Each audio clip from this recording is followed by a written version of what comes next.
प्रिय मित्रों, मैं ब्रह्मा जी वक्त पटना हाईकोर्ट अधिवक्ता आप सभी लोगों के लिए क्रांतिवीरों की श्रृंखला में आज विशेष श्रृंखला लेकर आया हूँ। कल मैं चंद्रशेखर आजाद की जीवनी और उनके वर्णनों को मैं बताया कि वे कैसे क्रांतिवीर थे। वैसे क्रांतिवीर की आज मैं उनको फिर नमन करता हूँ और उनके विषय में आज फिर उनकी अंतिम पलों की कहानी बताना चाहता हूँ, जो कहानी से आप अपने उन वीर सपूत को जानेंगे कि वे कैसे महान वीर सपूत थे। वे कहा करते थे कि हम दुश्मनों की गोलियों का सामना करेंगे, आज़ाद हैं, आज़ाद रहेंगे। चंद्रशेखर आज़ाद अंतिम पलों तक भी आज़ाद रहे, अंतिम सांस तक भी वे आज़ाद रहे और जब तक वे जिंदा रहे तब तक आज़ाद रहे। अंग्रेजी हुकूमत उन्हें न पकड़ सकी, न उन्हें जेलों में जकड़ सकी। आज़ाद आज़ाद ही रहे। वे 27 फरवरी 1931 को अल्फ्रेड पार्क में अपने एक साथी सुखदेव राज के साथ बैठकर अपने राजनीतिक संगठनों के क्रांतियों के विषय पे चर्चा कर रहे थे। उसी समय एक मोटर आकर रुकी, जो उसमें कोहरा अफसर नॉट बाबर था और 2 संतरी थे सादे पोशाक में। वह तो तभी वे लोग दोनों आदमी देखे और उन लोगों का माथा ठनका। ये नॉट बाबर कहा कि तुम लोग कौन हो और यहाँ क्या कर रहे हो? तो आज़ाद ने उसका जवाब गोली चला कर दी और उनके साथी भी गोली चलाए। लेकिन उससे पहले, उनके गोली चलाने से पहले नॉट बाबर भी तैयार था और उसने भी गोली चला दी। वो नॉट बाबर की गोली उनकी जांघ में लगी और फिर चंद्रशेखर आज़ाद की गोली उस गोरे अफसर नॉट बाबर के कंधे पे लगी और वह उसका बंदूक जो है हाथ से गिर गया। गिरने के बाद वह पेड़ की आड़ में भगा और फिर चंद्रशेखर आज़ाद और उनके साथी भी जामुन के पेड़ की आड़ में गए और वहां जाने के बाद उन्होंने अपने मित्र से कहा कि हे मित्र, अब देखो ये गोली जो है मेरे जांघ में लग चुकी है और तुम यहाँ से निकल जाओ।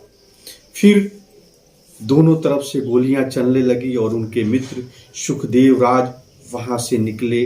उन पे भी गोलियां चलती रही, लेकिन वे किसी प्रकार अपने को बचाते हुए वहां से निकल गए।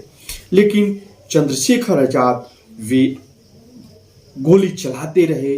जब जब वह नॉट बाबर दिखाई पड़ता गोली चलाते, उधर इंस्पेक्टर विशेश्वर सिंह था, वह झाड़ी की आड़ से भी वह गोली चलाते रहा। लेकिन वह विशेश्वर सिंह को गोली, चंद्रशेखर आज़ाद की गोली से विश्वेश्वर सिंह को उसके जबड़े में लगा और जबड़े में लगा तो वहीं वो गिरा।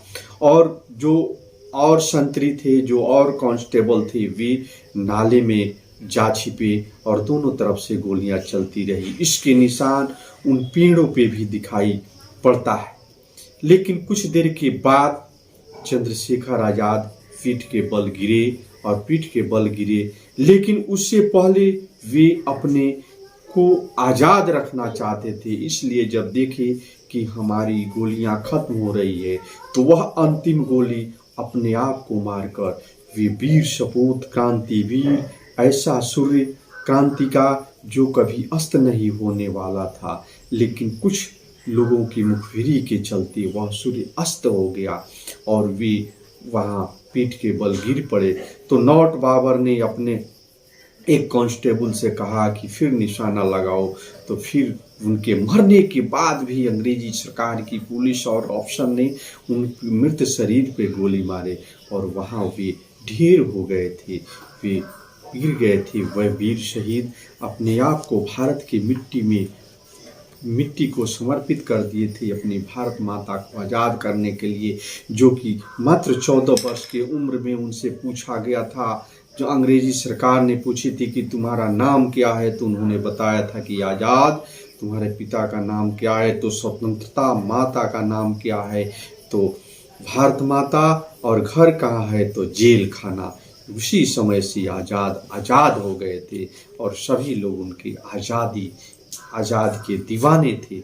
उस प्रकार उनको फिर पोस्टमार्टम के लिए भेजा गया, जहाँ की पोस्टमार्टम डैंस डाउनसन ने किया, लेफ्टिनेंट डैंस डाउनसन ने किया। और वहाँ पे 2 मजिस्ट्रेट उपस्थित थे, महेंद्र पाल सिंह और कादरी साहब।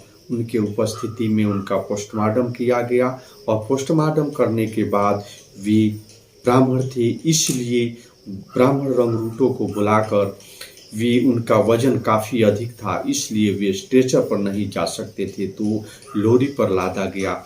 जब तक पुरुषोत्तम दास टंडन वहाँ पहुँचते तब तक लोरी से उनके पार्थिव शरीर को गंगा के घाट रसूलाबाद पर भेज दिया गया।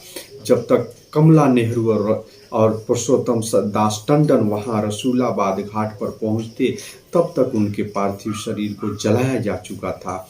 तो फिर उनके रिश्तेदार शिव नारायण मिश्र उनके अस्थियों को एकत्रित करके खद्दर भंडार लाए और खद्दर भंडार लाने के बाद वहाँ एक जुलूस के रूप में परिणित किया गया और जुलूस को पूरे इलाहाबाद शहर में घुमाया गया और जगह जगह पे उनके अस्थियों को एक लकड़ी के तख्त पे काले कंबल पे रखकर पूरे शहर में घुमाया गया और उनके अस्थियों पर फूल बरसाया गया। जगह जगह उनके आज़ाद के दीवाने लोग जो थे वे फूल बरसाते रहे। फूल बरसाकर फिर उन्हें उस पुरुषोत्तम दास टंडन पार्क में एक सभा हुई, जहां पुरुषोत्तम दास टंडन ने कमला नेहरू और कमलदेव सिंह और सचिन सन्याल की पत्नी प्रतिभा सन्याल ने भाषण दिया और भाषण के बाद ये सभा विसर्जित हो गई। कई दिनों तक इलाहाबाद जो है आंदोलित रहा। कई दिनों तक वे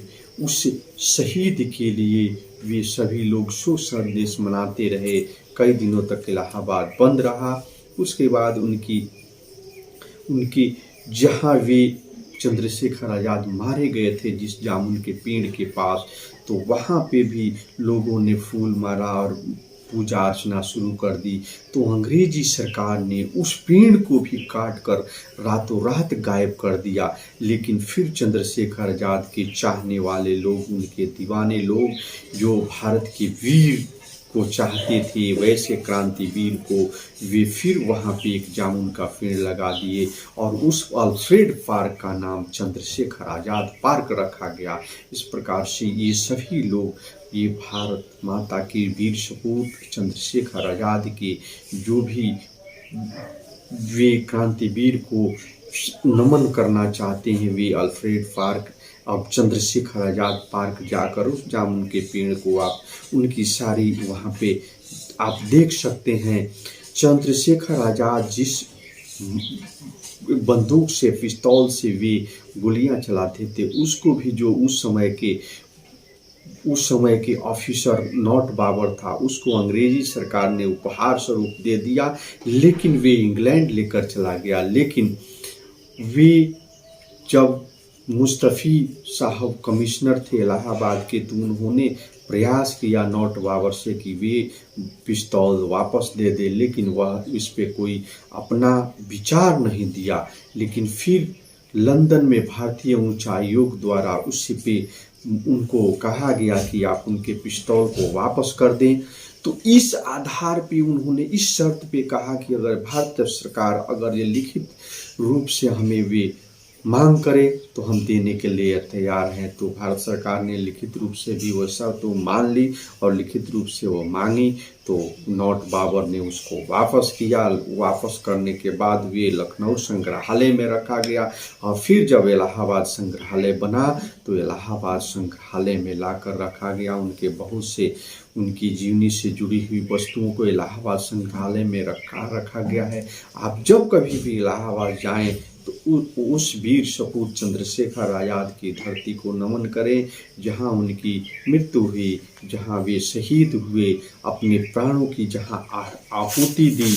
वे कहते थे कि सूरज पश्चिम में निकल सकता है, सूरज पश्चिम में निकल सकता है, पर आज़ाद अपने देश को कभी